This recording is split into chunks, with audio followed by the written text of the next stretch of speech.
સામે આવી રહ્યા છે। પીએમ મોદીની રાજ્યોના મુખ્યપ્રધાનો સાથે બેઠક શરૂ થઈ ચૂકી છે। પશ્ચિમ એશિયાની સ્થિતિને લઈને આ બેઠક યોજાઈ છે, જેમાં ચૂંટણી સિવાયના તમામ રાજ્યના મુખ્યમંત્રી જે છે તેઓએ બેઠકમાં હાજરી આપી છે। ઉલ્લેખનીય છે કે ગઈકાલે આ અંગે જાહેરાત કરવામાં આવી હતી, જેમાં પીએમ વિડીયો કોન્ફરન્સિંગના માધ્યમથી તમામ રાજ્યોના સીએમ સાથે બેઠક કરશે।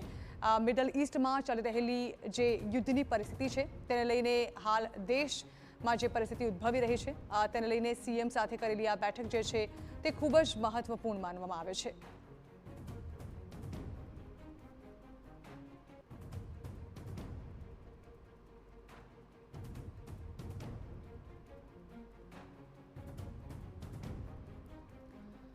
ઉલ્લેખનીય છે કે બેઠક શરૂ થઈ ચૂકી છે, જેમાં દેશભરના વિવિધ રાજ્યોના મુખ્યમંત્રીઓ જોડાઈ રહ્યા છે, પરંતુ જે રાજ્યોમાં આવનારા સમયમાં ચૂંટણી આયોજિત કરવામાં આવ્યું છે તે રાજ્યોના સીએમ જે છે તે આ બેઠકમાં સામેલ નહીં થઈ શકે। જે આજની બેઠકમાં જે મુદ્દાઓની ચર્ચા થશે અને જે નિષ્કર્ષ નીકળશે તે એ રાજ્યોના મુખ્ય સચિવો સાથે ત્યારબાદની બેઠકમાં તેમને કહેવામાં આવશે।